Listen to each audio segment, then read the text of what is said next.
sábado pela manhã, a possibilidade de atuarmos com vocês no projeto de extensão, a dimensão didática do trabalho docente, né? As articulações entre ensinar, aprender, pesquisar e avaliar.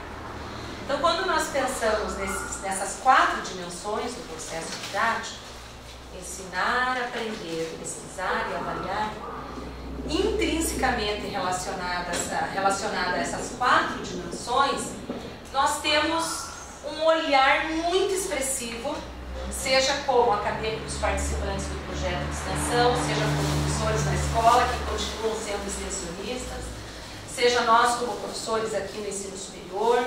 Nós temos um olhar muito significativo para aquilo que nós temos que cuidar cotidianamente em nossa prática. Quando eu digo cuidar, eu digo zelar. E esse zelo que eu quero trazer o enfoque da nossa formação hoje, porque hoje é um sábado de formação, de desenvolvimento profissional, é uma pausa na nossa rotina que nós temos determinada já no projeto de extensão que vamos construindo. Mas esse encontro de formação, digamos assim, ele traz esse olhar para aquilo que nós temos que cuidar, que nós temos que zelar. E esse zelo, quando eu me refiro a alguém. E esse alguém é o nosso aluno. É a nossa aluna. Lá na escola. Esse cuidado especial que nós temos que ter em fazer essas mediações para que o aluno aprenda. Então, quando nós pensamos nisso, a dimensão do nosso ensino, ela se expande.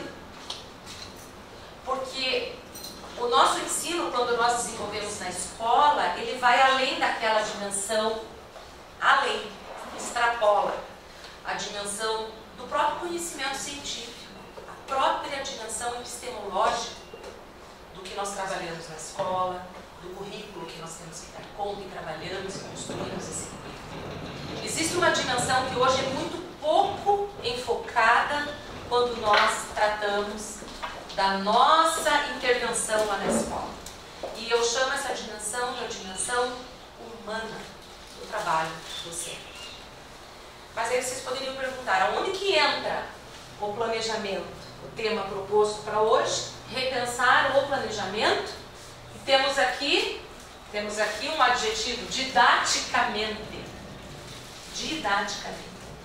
Então, quando eu digo vamos zelar dos nossos alunos, da aprendizagem dos nossos alunos, porque para exercer esse cuidado, diríamos, né, uma didática do cuidado do professor.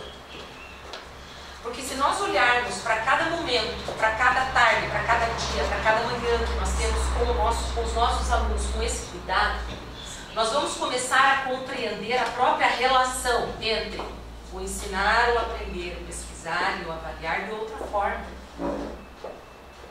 A partir do momento que eu percebo que se meus alunos, entre aspas, não estão indo bem como eu esperava, como eu tinha planejado, é preciso que eu retome e reveja a minha própria prática. E esse parece ser um exercício fácil, mas não é. O mais usual e comum, e muitas vezes, é o fato de nós separarmos totalmente o processo de ensino do processo de aprendizagem, como se a necessidade do diálogo entre eles não fosse necessário, não fosse pertinente. Então, o que eu proponho para vocês na manhã de hoje, por isso que eu pedi para vocês colocarem os nomes de vocês aqui, né, no crachá, para nós podermos conversar e dialogar melhor. Quem chegou agora, por favor, coloque seu nome. Temos aqui uma canetinha, coloque em caixa alta, né, de preferência uma letra grande para que eu possa enxergar bem. Então, voltando.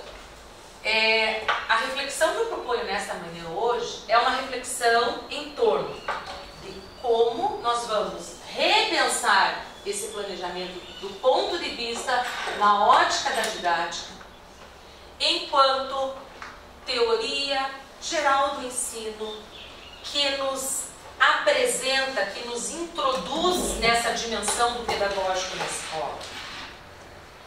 E aí nós podemos pensar assim: se eu preciso ter essa dimensão do cuidado com o meu planejamento, e o foco do meu planejamento é o meu aluno e a sua aprendizagem no contexto da escola, isso significa que o meu planejamento ele deixa de ser meramente uma descrição de atividades que eu tenho no dia. Primeiro ponto, para nós refletirmos. Nós vamos compreender, e aí nós vamos ter que trabalhar aqui colaborativamente, é o que eu coloco para vocês, para que vocês fiquem bem à vontade para intervir, comentar, trazer os relatos, tanto do projeto de extensão, quanto do seu relato profissional, seu relato como acadêmico, como acadêmica.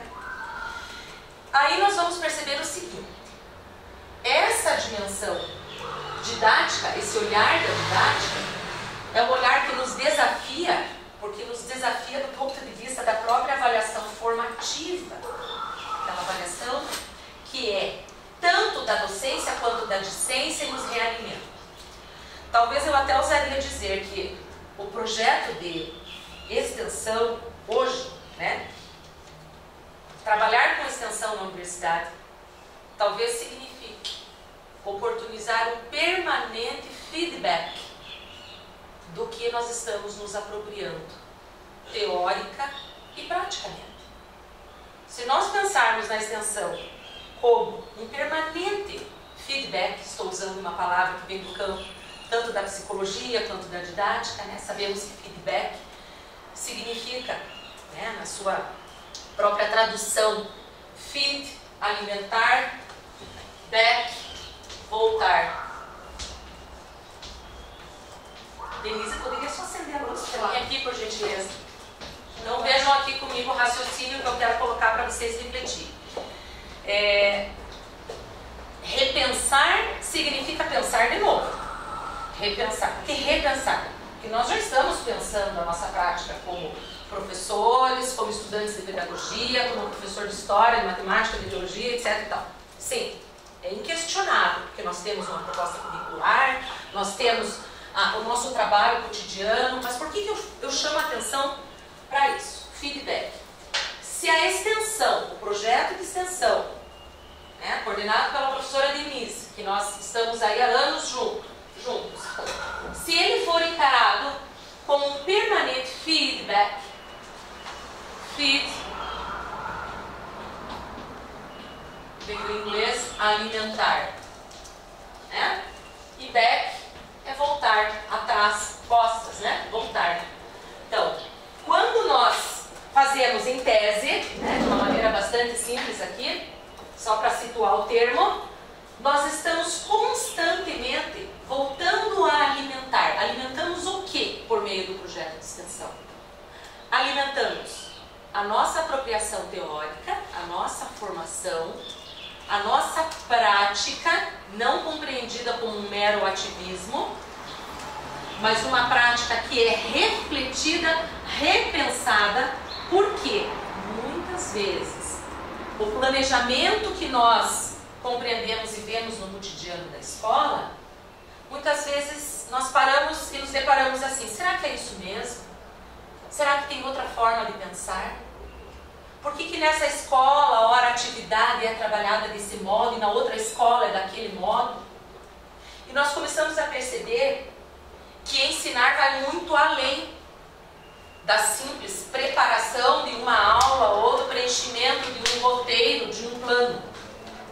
Essa ação de planejamento é uma ação de estudo sério, profundo que se faz. Vamos pensar assim. Quem daqui já apresentou TCC? Levanta a mão só para saber. Quem daqui já defendeu uma dissertação de mestrado? Levanta a mão para saber. Quem daqui está fazendo sua tese de doutorado? Correto? Muito bem. Vamos pensar. Vamos pensar o seguinte. O que vai resultar no dia da defesa da Camila, da Viviane, da Denise, da Karina? O que vai resultar o dia marcado, hora marcada, da apresentação de um TCC, de um mestrado, de uma tese, de uma dissertação de mestrado? Para ela se preparar para o dia, que ela tem lá tantos minutos para apresentar o seu trabalho de pesquisa, de algo que ela produziu em tantos anos, mas ela tem tantos minutos, correto? Então, elas como pesquisadoras visualizam aquele momento e elas antecipam algumas ações, o que vai resultar, e elas têm um objetivo, um propósito, porque no dia da apresentação da tese, da dissertação, é preciso também expressar sua capacidade de síntese e fazer escolhas, porque elas não poderão tratar tudo no momento da apresentação e tem que deixar o espaço para arguição, correto? Ocorre que o momento da apresentação e da defesa de um TCC ou de um mestrado, você se organiza porque você se antecipa. E isso resulta num roteiro que no dia você vai buscar, né? Aquilo ali é um elemento norteador para aquele momento chamado defesa da sua dissertação. Traduzindo, o momento da apresentação da dissertação de mestrado, ou da tese, da defesa, do TCC, seja o trabalho acadêmico que for, é um momento que foi organizado, tem um roteiro norteador. Então, a Viviane prepara. Primeiro eu vou ter lá minha meia hora, 40 minutos, não sei se é esse o tempo, né, para apresentação aqui na UEPG. Depois disso, eu respiro, tomo água. Como ela está tensa, normal, na situação, né, ela senta e o orientador, a orientadora diz: Viviane, agradecemos, agora passamos para a arguição. E aí começa o debate do trabalho de tese de pesquisa. Porém, nem tudo aquilo que a Viviane antecipou e visualizou necessariamente vai acontecer. Traduzindo, se nós encaramos o ato de planejar, que é o tema que eu trago hoje para vocês via projeto de extensão, porque a extensão é um movimento de que nós estamos constantemente alimentando teoria e prática. A minha formação, a prática na escola, a teoria e a prática. Nós temos uma diferença básica entre o ato do planejamento, a diferença entre o ato do planejamento e a elaboração dos planos. Então vamos apresentar outro exemplo para vocês compreenderem bem. Hoje, para que esse momento acontecesse, esse encontro de formação no sábado pela manhã acontecesse, o que é isso? Será que isso resulta tão somente, onde vocês estão lendo ali, o primeiro momento, estão vendo ali? Primeiro momento, a professora Maísa está apresentando o que ela propõe nessa rota, nesse caminho de hoje, como primeiro momento. Então, para que isso resultasse, eu antecipei ações. É uma questão lógica. Então, se você pensar, você tem o teu roteiro de trabalho para esta segunda-feira até sexta, o teu roteiro semanal, é uma questão de lógica, porque você tem que fazer a gestão do tempo. E o tempo é uma categoria muito importante na organização do trabalho pedagógico na escola. Tá? E a própria gestão do tempo. Pessoal, vejam aqui comigo. O dia da apresentação do TCC, você tem um plano, um roteiro de apresentação. Mas o teu trabalho de estudo e de pesquisa foi muito mais amplo do que o plano. O momento exato. O plano, poderíamos dizer então, planejar. Será que vai além da mera proposição de roteiros de diferentes planos? Quando alguém me encaminha, agora eu tenho um plano novo, um plano de trabalho, um plano de ação, uma sequência didática, etc. Nossa, que legal, que ótimo esse roteiro, gostei, porque esse roteiro aqui. Roteiros são roteiros. O mais importante que está expresso no roteiro, a própria finalidade, a concepção de conhecimento que você tem, qual a concepção de ensino e aprendizagem que está presente nessa sequência didática ou nessa organização semanal de trabalho. Então essa é a reflexão que eu quero propor para vocês, tá? Então, retomando nessa introdução, projeto de extensão, enquanto um possível feedback entre formação teórico-prática, que realimenta a nossa formação, porque quando você vai para a escola no projeto de extensão, você volta, é um movimento e não é linear, você volta e você se realimenta de uma outra forma, até mesmo para as aulas daquela semana que você tem um outro olhar. É isso que o projeto de extensão faz. E quando a professora Denise fala dessa construção do envolvimento do ensino com a pesquisa e com a extensão, vocês que são acadêmicos, a maioria de vocês aqui, isso se constitui o tripé básico da universidade. Ensinar, pesquisar, desenvolver extensão. Só que a extensão ainda está num processo de construção, porque ela ainda é secundarizada nas dimensões entre ensino, pesquisa e extensão. Poderíamos dizer que ela também ainda está secundarizada. Ela não está no mesmo patamar da pesquisa. Fazer extensão, tem-se a impressão que é fazer menos do que fazer pesquisa. Quando, na verdade, esse tripé, ensino, pesquisa e extensão, deveria estar equilibradíssimo. Correto? Professores universitários ensinam, pesquisam e desenvolvem extensão. E o projeto de extensão é uma via que permite você realimentar tanto a pesquisa quanto o ensino. Tá? Então esse é o foco que a gente não pode perder de vista. Segundo ponto da reflexão inicial é uma observação quanto à diferença do ato de planejar, do planejamento em si. Então, Karina ficou 2 anos debruçada na dissertação de mestrado dela, pesquisando, replanejando, planejando, estudando, refletindo, um espaço de reflexão. E no dia o que ela faz? Um roteiro, um plano de apresentação da sua pesquisa, que não traduz a riqueza de tudo que foi elaborado. Exemplo, esse encontro aqui hoje. Qual é o plano da professora Maísa? O plano de apresentação do trabalho. Está lá no slide. Está lá no slide. Já está disponível na minha página também esse material. Depois vocês entram lá, clicam, está lá projeto de extensão, coordenado pela professora Denise, já estava disponível esse material. Então, esse é o plano. Mas qual foi o planejamento da Maísa com a Denise, com a Viviane, com a Camila? O nosso planejamento da equipe gestora? Gente, o nosso planejamento foi todo o nosso estudo, digamos assim, que não é visível. Vou desenhar aqui desse lado. Não repare na minha habilidade de desenhar, tá bom? Mas é um desenho. Vamos lá. Digamos, as meninas sabem esse meu desenho aqui.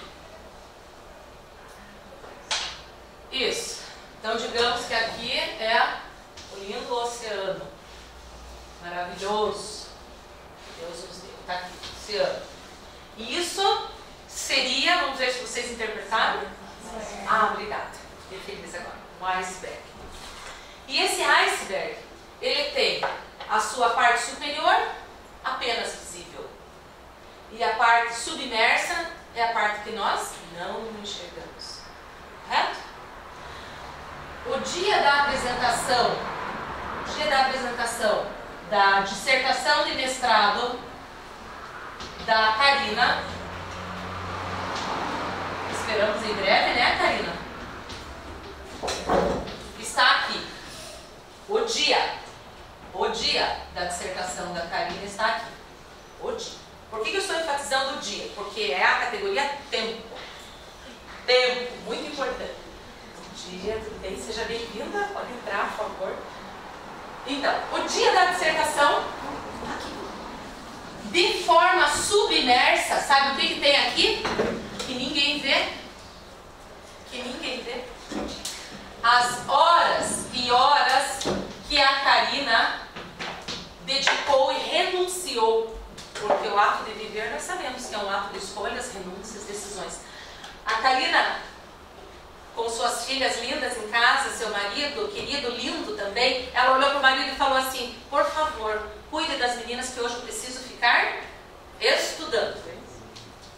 Leve as meninas no parque, mas me deixe aqui estudando. Então aqui estão as horas que a Karina renunciou.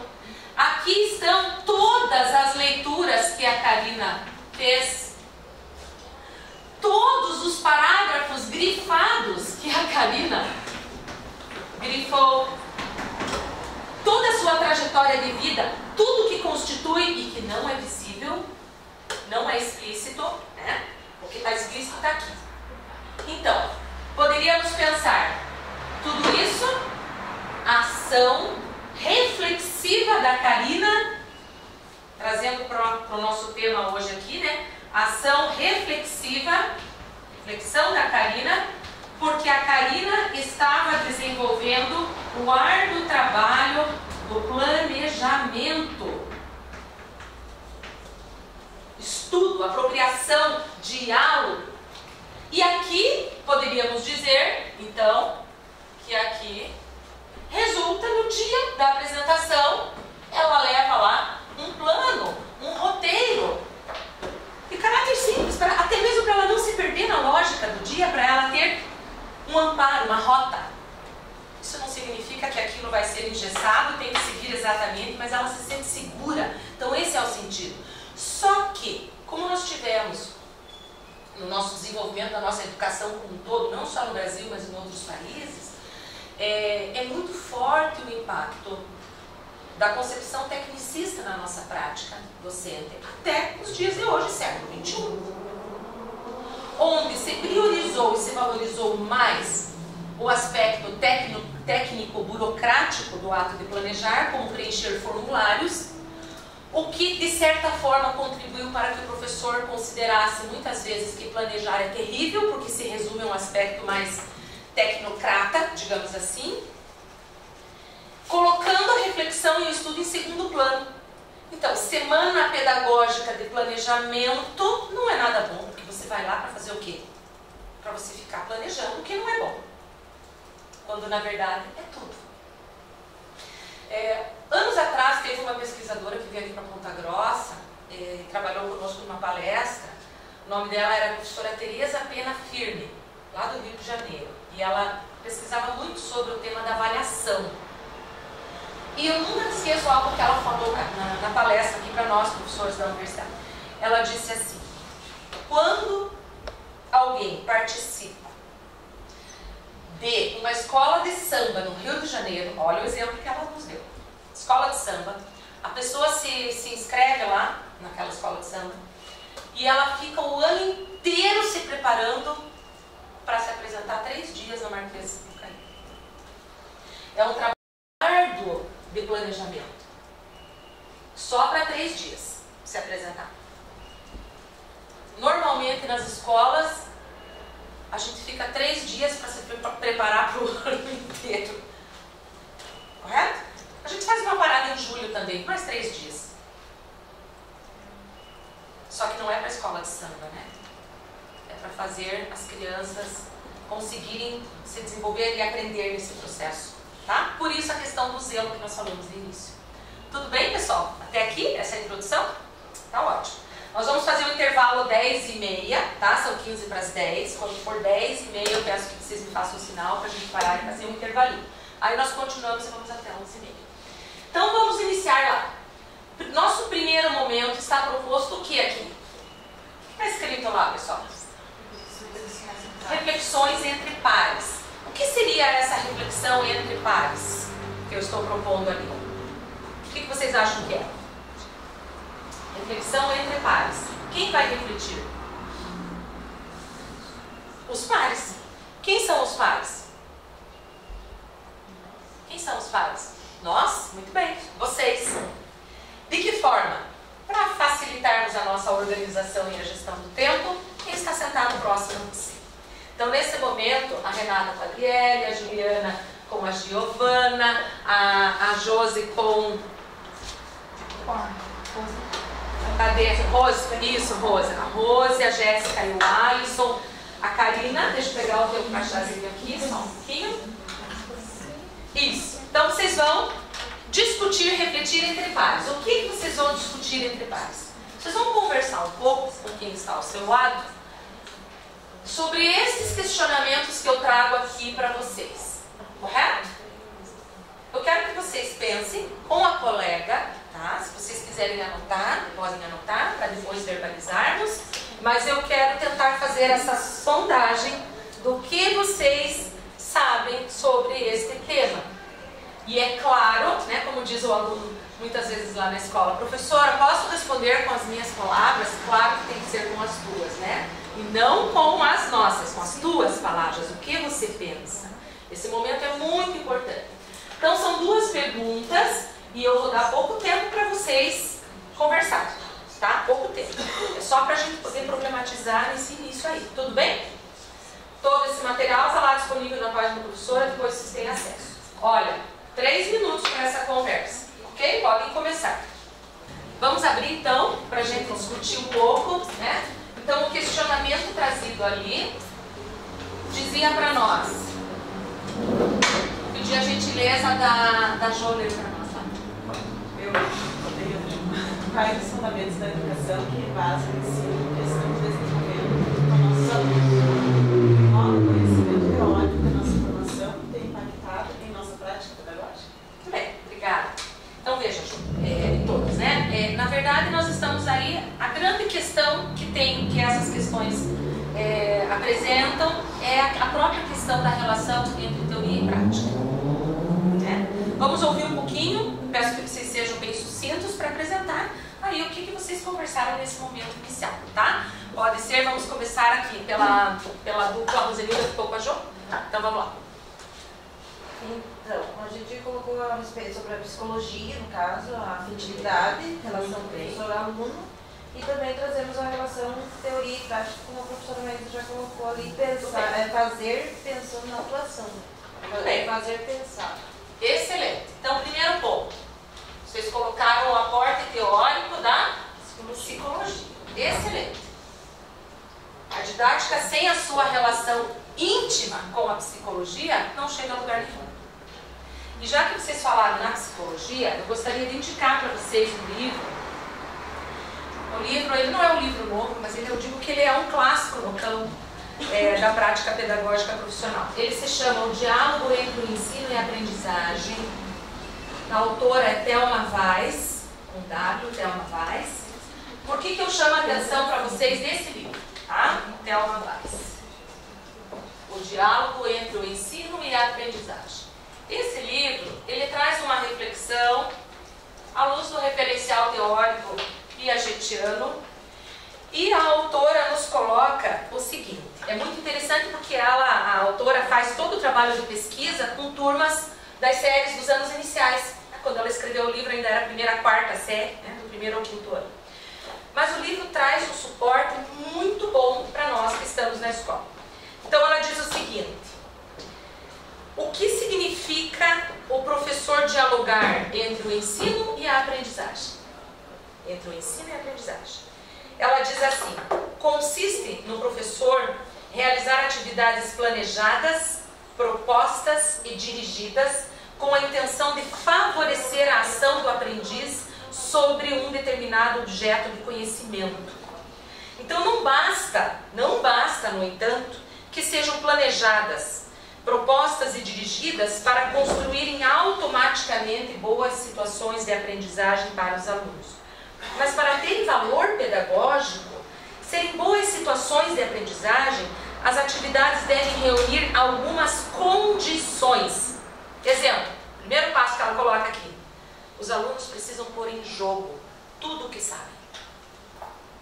Então vamos pegar outro teórico do campo da psicologia, David Ausubel, que nos ensinava que nós temos que primeiro levantar tudo o que o aluno já sabe. Esse é o primeiro ponto. Ótimo. O que isso tem a ver com o nosso estudo do planejamento hoje? Se no meu planejamento eu considero como ponto de partida que eu tenho que levar em conta, fazer esse levantamento dos saberes prévios dos meus alunos, então eu já estou definindo no meu dia a dia, cotidianamente, o que primeiro eu vou colocar em prática. Vocês estão entendendo? Eu tive uma professora quando eu fiz o doutorado em educação e ela dizia assim, quando me falam de teoria e prática, ela brincava e dizia assim, a professora Lilian Wachowski, que é uma senhora professora no campo da didática, pesquisadora, ela dizia assim, não existe nada mais prático do que uma boa teoria. né? Porque a teoria, ela não só te alimenta em relação à prática, você compreende a tua prática, e a tua prática deixa de ser um mero ativismo. E você fica muito mais crítico em relação à tua prática e às outras práticas também, né? Excelente, então, a primeira dupla, vamos colocar para cá agora a Karina e a Maricela. Vamos ver o que vocês conversaram lá. A professora deu a nossa mente, porque a gente conversava exatamente sobre isso, sobre a importância da teoria, do aporte teórico para subsidiar, né, a prática. Excelente. A própria relação, né, Karina? A própria relação. Teoria e prática. Muito bem. Que muita, assim, dentro da formação, às vezes, nós, enquanto profissionais que vamos lá atuar, achamos que a teoria é um caderninho de receita, está pronto, que a gente vai lá e vai aplicar e vai dar tudo certo. Aí se forma aquele senso comum terrível da pedagogia, principalmente, que teoria é uma coisa e prática é outra. Né? Por quê? A prática isso é considerado uma tensão, é uma tensão. Ativismo. A teoria ela vai te dar a prática com ação política. Excelente. Veja, Maricela, foi bom você colocar isso, a prática e sua dimensão política. Nós falamos tanto em professor reflexivo, a prática de um profissional reflexivo, uma prática reflexiva. Então essa reflexão seria, o professor Dermerval Saviani tinha no livro dele, chamado Educação do Senso Comum à Consciência Filosófica. Ele dizia o que é reflexão. Reflexão é como se fosse um pensamento mais profundo, em segundo grau, muito mais profundo. Então, um professor reflexivo não é meramente um professor contemplativo ou pensativo. Não é. O professor reflexivo é aquele que retoma aquilo que ele faz, que a escola faz, reinterpreta. Por quê? Porque ele estuda, porque ele tem uma prática colaborativa, compartilhada. E eu diria para vocês, talvez o ponto mais difícil na relação teoria-prática é nós termos práticas colaborativas. Opa, exemplo, eu e a Denise, a Camila, a Viviane, a professora Graça, a professora Gracieta, as professoras que trabalham conosco no departamento de pedagogia. A nossa grande dificuldade muitas vezes está em conseguirmos tempos e espaços para juntas refletirmos sobre a nossa prática. Tá? Mas aí eu entro no outro campo, que é o campo da docência universitária, que não é o foco hoje aqui. Ok? Excelente, então, a dupla. A partir do que a Maricela disse. Exatamente. Perfeito. Perfeito. Camila. Somente uma contribuição, pensando epistemologicamente, a questão da relação teoria-prática, da forma como está lá na lousa. Se nós colocássemos prática, teoria, prática, seria uma outra visão epistemológica? Fiquei pensando a respeito. Ou não necessariamente? Camila, depende do aporte teórico que você está pensando em fundamentar. Vamos pensar assim, se você for pegar a partir da teoria do Schoen, sim. Dos estudos de Zeichner, sim. Até mesmo uma abordagem do Antônio Nova, sim. Do Marcelo Garcia, sim. Eu acho que tudo depende do aporte teórico que você opta. Mas aí o Schoen... Então vamos colocar aqui, só um minutinho. Vamos colocar aqui. Prática, teoria, prática, né? Num outro diagrama que nós queríamos aqui. Né? Então vamos pensar assim, os estudos da professora Pura Lúcia Martins. Eu gosto muito do trabalho da Pura Lúcia Martins, da PUC Paraná. Foi minha professora lá no doutorado, excelente pesquisadora. A base do trabalho da Pura Lúcia Martins é a prática que gera a teoria. Tá? Ela é geradora de uma teoria. Então isso significa que eu, professor, sou um potencial construtor de uma teoria? Sim. Então vamos trazer para o campo da didática aqui, que é o nosso foco hoje. Eu gosto muito de uma fala do Paulo Freire também, que ele tem num outro livro dele, agora qual dos livros do Paulo Freire eu não me recordo, mas ele diz assim, é um diálogo entre alunos e Paulo Freire. Então é transcrição de uma entrevista. E perguntam para ele, no livro, ele está transcrito no livro, dizem para ele assim, professor, qual a importância da psicologia na formação e na prática do professor? Aí a resposta do Paulo Freire, porque era um encontro com estudantes dele, da área da psicologia. Aí ele responde assim, o desafio, mais ou menos assim, o desafio é olharmos o que a psicologia pode contribuir no nosso processo formativo. É um olhar importantíssimo a mais que nós temos. Então eu diria hoje, o que o campo da didática e como o campo da didática pode contribuir para potencializar a nossa formação pedagógica. Aí eu diria que nesse referencial teoria prática, seria para nós um referencial que eu utilizo da Pura Lúcia Martins. Tá? Vamos pegar lá nos primórdios com Herbert. Herbert, nos pressupostos do ensino tradicional, ele colocava passos lineares. Passos lineares. Esses passos lineares, o professor chega, apresenta, expõe, explica, o aluno faz exercício e verifica se o aluno aprendeu. São passos. Até hoje, no século XXI, temos esses passos. Então, não sei se eu consegui colocar, Camila, né? Mais uma pulga atrás da orelha, mas eu diria o referencial da Pura Lúcia Martins, que no campo da didática é bem significativo para nós. Obrigada. Então, a próxima dupla seria vocês aqui. Não sei quem ficou com quem aqui. O Alisson ficou com a Jéssica. Então, vamos lá. Bom, então, isso. Até a gente estava discutindo dentro da área do GPP, mas a gente entende que seria pensar sobre a ação dentro da sala de aula. E aí a gente levantou sobre a questão da reflexão. O professor reflexivo sobre as suas ações, com a sua teoria, com a sua prática, pensando isso, fazendo, né, uma conversação com a psicologia, com a didática, tudo isso dentro da sala de aula. Excelente. E aí nós vamos pensar assim, cada escola, na sua gestão, com o trabalho da equipe pedagógica, desenvolve alguns, digamos assim, instrumentos e meios para que essa prática reflexiva se consolide. Vou dar um exemplo. Aqui no projeto de extensão nós temos as narrativas. Então vamos pensar, o que são essas narrativas? As narrativas são utilizadas como um meio para que vocês se desenvolvam pedagogicamente nas ações do projeto por meio da reflexão. E lá na escola, a hora atividade como é organizada pela equipe pedagógica, pelos professores, viabilizam que você tenha mesmos horários e mesmos tempos. Lá nos anos iniciais, aquela aula que você não está desenvolvendo, porque tem o professor de educação física que vai trabalhar com as crianças, tem outro professor que vai trabalhar aquele momento com as crianças. Então você tem uma hora corrida que você não está com as crianças. Aquele momento importante, que é uma hora que você tem ali muitas vezes só, aquele momento é um momento que você consegue desenvolver algum tipo de reflexão sobre o seu trabalho, com o apoio da equipe. Qual é o tempo que a gente tem para isso? Tudo está muito ligado à própria questão da organização do trabalho na escola. Vamos ver outra dupla. Pois não, diga, Maristela. Não sei se é uma contribuição, uma dúvida, mas assim, diante dessa tua fala, desse tempo, dessa organização, o professor, dependendo da formação que ele teve, né, da sua formação inicial, ele talvez não seja um professor aberto a essa reflexão.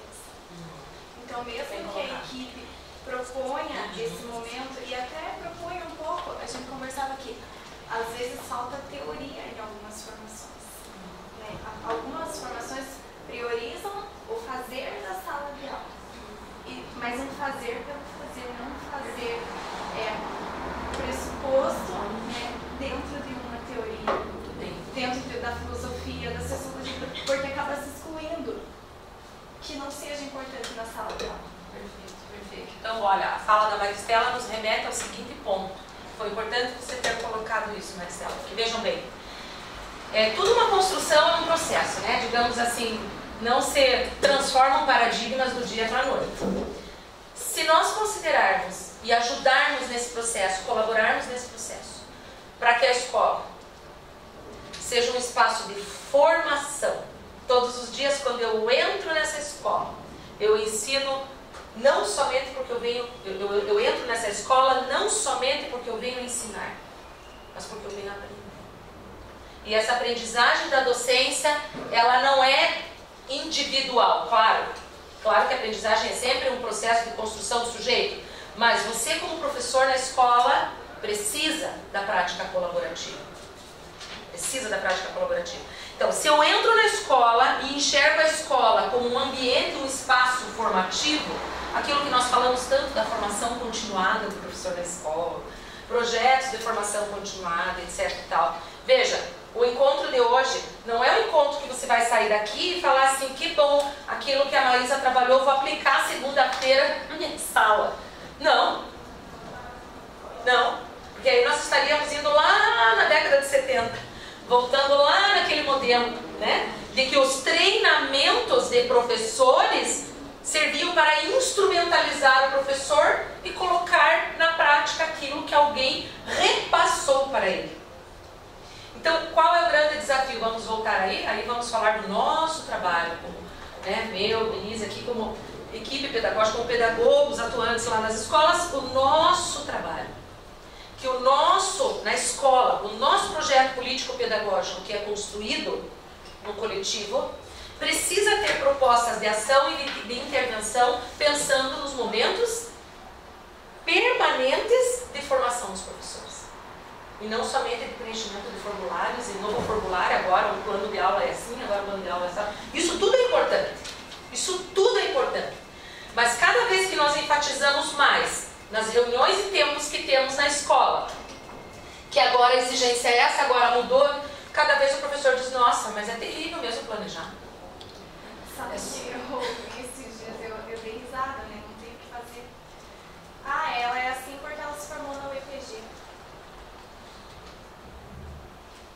Essa fala ela é carregada além de preconceito. É uma fala terrível. E existe essa fala. Ah, ela é assim, ela fala isso porque ela faz essas coisas porque ela se formou lá na UEPG. Eu diria com muito orgulho, mas com muito orgulho, porque todo esse nosso suporte teórico, prático, é o que nos permite nesse momento te dizer muito obrigada pela sua consideração, vou guardar o que você falou, mas acho que não é o momento da gente discutir isso agora. Né? A nossa formação tem um suporte, né? Maravilhoso. Maravilhoso. Os nossos cursos de licenciatura. Exatamente. Graças a Deus. Bom, vamos abrir para mais uma questão, Vivi? Nisso que a Maristela estava colocando, é que ainda é muito recorrente quando a gente fala em formação, algumas formações que são o que alguns autores chamam de racionalidade técnica, que seria aquele professor que vai resolver problemas, a racionalidade prática, que é o professor que vai só se importa com a prática e a teoria é simbolizada, mas o que ele tenta construir aqui, que aí as pessoas não entendem, seria um pressuposto de uma racionalidade crítica, que é você usar a teoria e a prática nessa construção reflexiva, que não é uma ou a outra, mas são as duas trabalhando juntas e esse sujeito dentro de um coletivo pensante, de uma realidade contextual diferente. Então, em muitos lugares a gente vê as coisas separadas. Então, eu acho que esse ponto é importante pensar qual é a formação que a gente pensa. É uma que só resolve problemas, uma que só se preocupa com a prática, ou uma que inclusive pensa em quem é o sujeito que está lá. E aí... Bem, excelente, Viviane. Muito bem, pessoal. Nós temos aí já 10h15, tá? 10h15, mais um pouquinho. Nós vamos fazer agora o intervalo. Vamos parar um pouquinho, porque a Viviane fez um bolo delicioso para nós. Vamos fazer o intervalinho. Na volta do intervalo, nós vamos ter que avançar um pouco em função do tempo. Nós vamos novamente colocar um segundo questionamento para continuar essa reflexão entre pares. Então, vejam bem.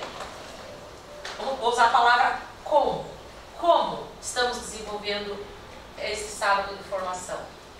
Como? Até coloquei aqui já em negrito a palavra.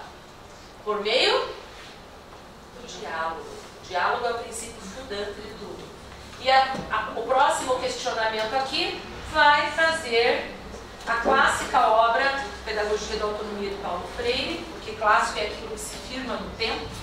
E se firma tanto no tempo, mas tanto no tempo, que eu trouxe aqui para mostrar para vocês o meu livrinho da Pedagogia da Autonomia. Eu tenho muito orgulho de mostrar esse livro. E as páginas, que cor são as páginas? Podem falar. Amarelas, isso. Isso significa um livro muito trabalhado, muito estudado. Por isso que eu não abro mão desse livro. Então nós vamos fazer o intervalo agora e vamos voltar e vamos conversar um pouco sobre qual é o papel do diálogo na nossa prática como professores na escola, como pesquisadores do projeto de extensão que vamos intervir nessa escola e por que o diálogo é um elemento fundante, básico lá da nossa ação de planejar na escola. E por que eu preciso ter o diálogo como algo que vai nortear a minha ação de professor, de pesquisador, de acadêmico, que vai planejar uma intervenção para a escola. Porque vocês agora, daqui para diante, né, vão se confrontar sempre com essa ação de planejar. E o que é essa ação de planejar se for desprovida do diálogo? Combinado?